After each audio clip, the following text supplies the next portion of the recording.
Nicolas Bétou est avec nous, l'opinion de Nicolas Bétou. Bonjour Nicolas. Bonjour Mathieu. Un édito tous les matins avant le journal de 8h. Et c'est aujourd'hui le coup d'envoi à Matignon de la concertation avec les syndicats et le patronat.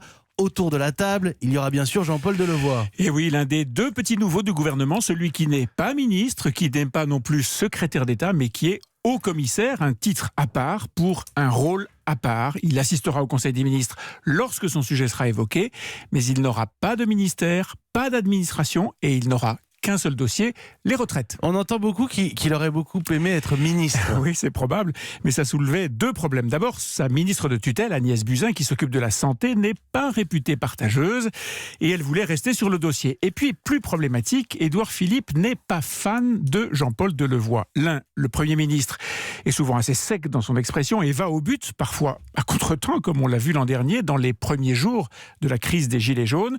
L'autre, le haut-commissaire, adore les chemins de traverse, les détours, les phrases longues comme le bras et les échanges sans fin. Bon, ça c'est pour la forme bien sûr, mais surtout entre eux, il y avait une différence de fond. Vous voulez dire une différence sur la réforme des retraites elle-même? Exactement, Édouard Philippe ne s'en est jamais vraiment caché, il était partisan de ce qu'on appelle une mesure d'âge, et en l'occurrence, le recul de l'âge légal de départ à la retraite, par exemple à 64 ans. Jean-Paul Delevoye avait au contraire une feuille de route décalquée sur les engagements de campagne d'Emmanuel Macron.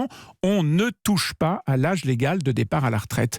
Or, tous les spécialistes savent que le seul moyen d'équilibrer rapidement et durablement les régimes de retraite, c'est au contraire de reculer ce fameux âge légal. Et c'est comme ça qu'on en est arrivé au rapport Delevoye et à cet étrange âge pivot, vous savez, les 64 ans. Un âge pivot qu'Emmanuel Macron a finalement écarté lorsqu'il a été interviewé à Biarritz après le G7. Oui, encore que ça reste assez flou, on ne connaît pas vraiment le calendrier de la réforme, avant ou après les élections municipales, il y a eu quelques annonces contradictoires, et il reste encore plusieurs sujets explosifs qui ne sont pas tranchés. Je pense aux retraites des professions libérales, par exemple celle des avocats, je pense aux enseignants, je pense aux pensions de réversion.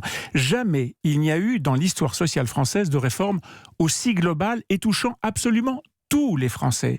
Et jamais la crainte d'un retour du mouvement des Gilets jaunes n'a autant occupé les esprits. On en revient donc à cette concertation qui démarre aujourd'hui à Matignon. Mais oui, mais sauf que ça fait 2 ans, presque jour pour jour, que le haut-commissaire consulte et concerte et concerte et consulte. Et elle est là, la question mystère. Est-ce que, en nommant Jean-Paul Delevoye à la fois en dedans et en dehors du gouvernement, Emmanuel Macron ne s'est pas gardé toutes les options ouvertes, y compris celle de repousser le bouclage de la réforme au-delà de la prochaine élection présidentielle? Et la réponse?